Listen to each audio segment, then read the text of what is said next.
Showtime, yeah.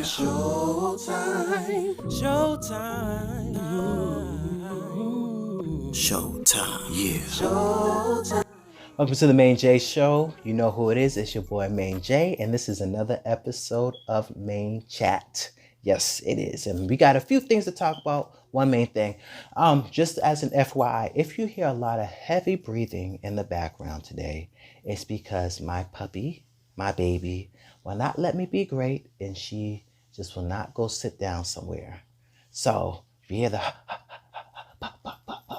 it's because of my baby. Y'all want to see it real quick?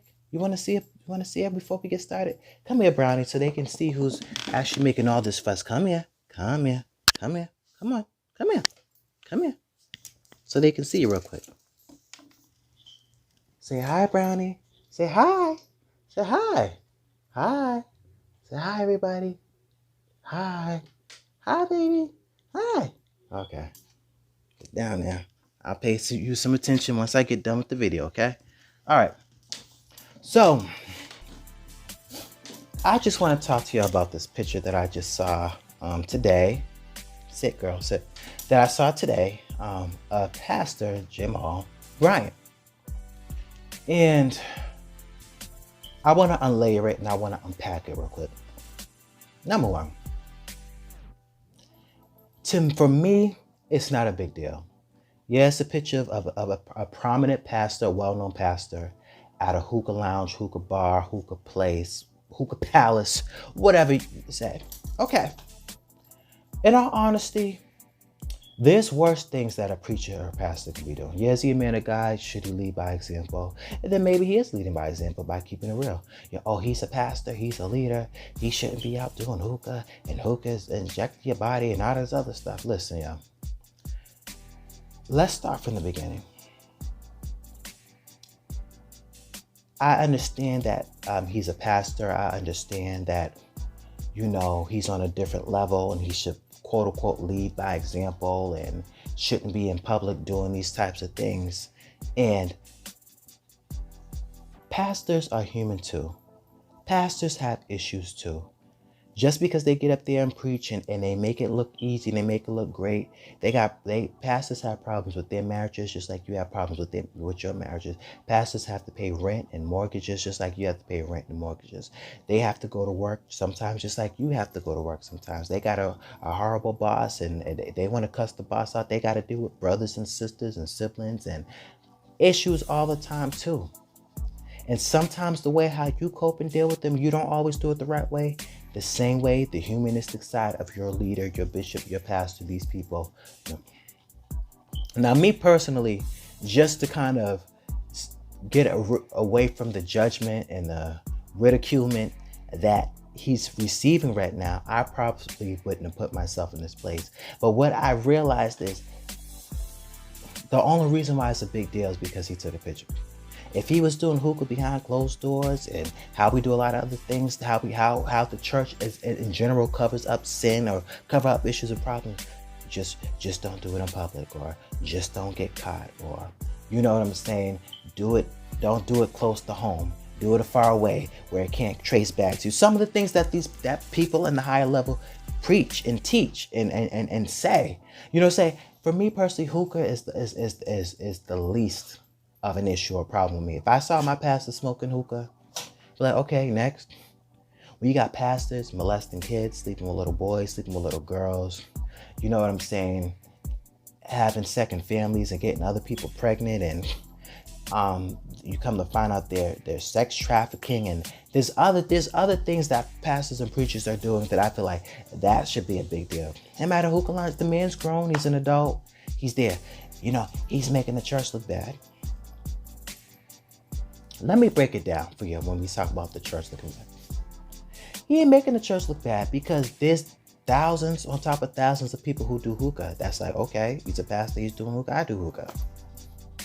Okay, he's a pastor, he's a leader, he's an elder, this person's a bishop, and they out there drinking, I drink. And truth be told, especially dealing with us, people of color, sometimes those pastors need that hookah. They need that weed. They need them edibles. They need that drink. Sometimes they need to release that frustration and have that sex. You know, and I understand we're not supposed to have premarital sex, but sometimes they need to pound it out. Dealing with us. And just truth be told, you know, we all fall short. We all have sins. We all have struggles. And that just might be one of them. And he's just outward about it. And truth be told, people need to see that. People sometimes need to see, wow, here he is a pastor. He's a prominent figure. And he has a struggle. Here I am beating myself up trying to quit and not wanting to go to church because I feel like I can't get it right. And here my leader is being transparent and saying, listen, I'm struggling with it too. And the same way how God is dealing with me, and I can still get up and preach. You can still come to church. You don't have to sit down. Don't give up. Don't quit. Don't throw in the side. I think we need more preachers like that say, listen, I drink, I smoke, I cuss. I have a problem with women. Your pastor's horny. I have a problem with men. You know what I'm saying? I think we need more realistic stuff like that. Honestly, I don't see what the big deal is. And that saying where like we say like, well, oh, that let me take these off. You know that we're there. He's an elder. I'm just not just using pastor. I'm just using like figuratively. He's an elder and he should know better. And I saw him drinking and pastor. I just thought I think you should know because he's making the church look bad because he's an elder. First of all, the only person that probably knew he was an elder up in that establishment was you because you go to the same church. When you go into a business and you sit at a bar, that bartender isn't looking at you as a pastor. Unless they know you're a pastor, they might. There's certain places where I worked in fast food restaurants or certain places where a pastor and elder comes in, you know, hi pastor, hi elder, so and so. Do I call you by your first name because we're not at church? And you give them great service. But overall, they still customers. That bartender is not looking at this person as an elder or a pastor. They're looking at them as a customer. What do you want to drink? What would you like to eat? Everybody else at their restaurants probably minding their business. They with their dates. They with their family. They're not thinking about the elder that's at the bar watching the game. Now, first of all, that pastor's grown. That elder's grown. They're over 21, so they're not breaking no laws. Everyone's just looking. That's just another grown man drinking, minding his business. You're the one who's hot and bothered. Maybe you need a drink. Oh, he's making the church. The only way how I would have a problem if I seen one of my elders from my church, pastors, deacons from my church, and they were drinking, is if they were really passed out or throwing up, or if they're like a mean drunk and they drinking and then they cussing and they doing all this reckless stuff, then yeah, I might say, okay, now you're kind of embarrassing the church. But if you're just having a drink and you're with the guys, or you're having a drink and you're watching the game and you're minding your business, I need to mind my business. So for this doesn't bother me. Now, if he's acting crazy, disrespecting the people there and doing some more stuff, but if he's just there doing something recreational, let the man be. Let him work out his own soul salvation. We all have to work it out. He might not be convicted for it. There's certain things when I got saved. Well, I've been saved since the age of 12. I'm now in my 30s. I've been saved over 20-something years. Praise Jesus. But there are certain things that I didn't feel convicted about. Then the Holy Ghost had to work on me. And then certain things I felt convicted about. Certain things I was convicted about. I felt like I realized I didn't have to be convicted about. Some of that was just, internal or lack of preaching. Certain you shouldn't go to the movies because of that. Or you shouldn't hang around this or shouldn't do. So certain things was convicted. And I realized as I got older, those are certain things I should be able to go to the movies if I want to go to the movies. But, certain things, he might not be convicted about the hookah yet. That pastor may not be convicted about the drinking yet. Or maybe certain people are in certain things that we're making big deals about. Sit them down. They shouldn't be preaching. They shouldn't be teaching. They shouldn't be leading praise and worship. Sometimes God has a purpose and God has a plan for what they're in. And sometimes they need to take that time to be in whatever they're in. I know people who got saved and then they say how, God didn't deliver me when I first got saved. That's a good thing because you can testify to someone who just got saved and they're beating themselves up because they haven't gave up the club and they haven't gave up the drinking yet. You can say, you know what? It takes time. I didn't get it all. So sometimes there are certain people that have to be in certain things for where they're going or who they have to minister to. Once again, I say leave the brother alone. He ain't your pastor. Now, if he's your pastor and you feel some type of way, then I say maybe you speak to your pastor and address it. But everybody else, what's the big deal? He may not be there yet. He may be struggling. Maybe something's going on, and that's how he knows how to regress. Everybody doesn't all. You can, as much as you can say you should pray and go to the Father.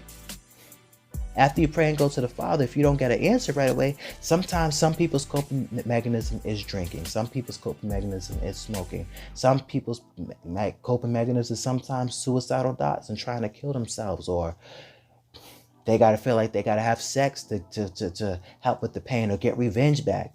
Everyone is at different places, different phases. Pastors, bishops, apostles, chief archbishop of the First Diocese District of Columbia. I don't know. Okay? But I just really think that a lot of y'all are reaching. A lot of us need to pray. Not sure what's going on with him. Why he feels that bold, or if he doesn't think it's nothing wrong. But just pray for the brother. Less judgment, you know? Once again, certain things ain't always sin. You may think it's a sin for you. If it's a sin for you, I'll wait. Some things aren't sin, they're weights.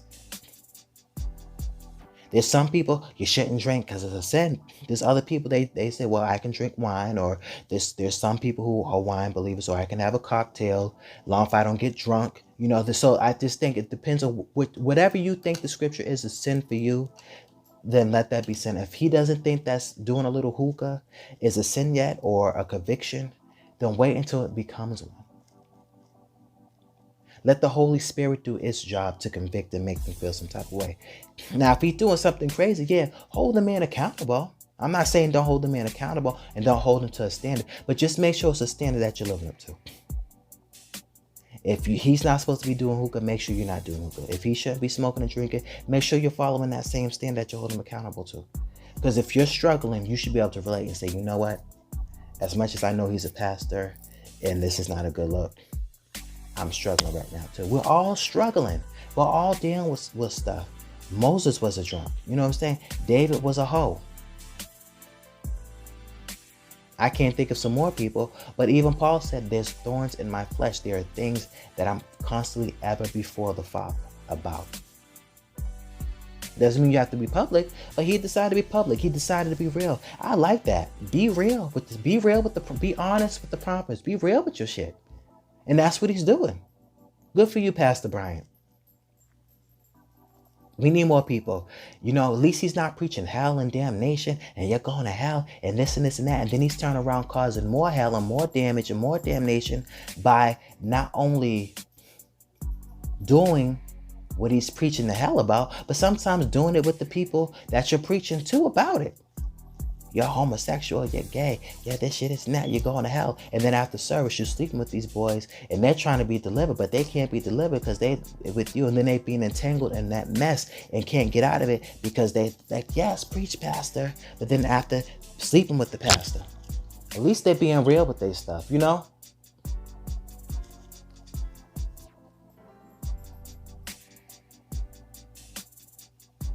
Be real with it.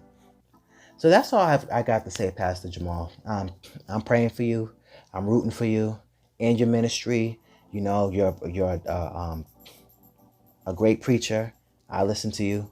I liked when you said these hoes ain't loyal, and the whole church went up when you was preaching in Baltimore.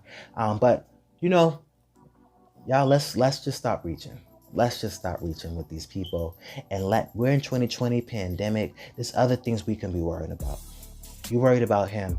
Have you fed somebody? Have you clothed somebody? Have you made sure people are all right during this time? Local, you worried about somebody that don't even live in your state. Worry about your neighbor. There's still people not working. Still people not eating. People that don't have enough food. There's a whole bunch of parents that are stressed because they don't know how to balance Zoom school and homeschooling and needing to work and all this other stuff. Check on that. Not check on a grown man who's enjoying himself.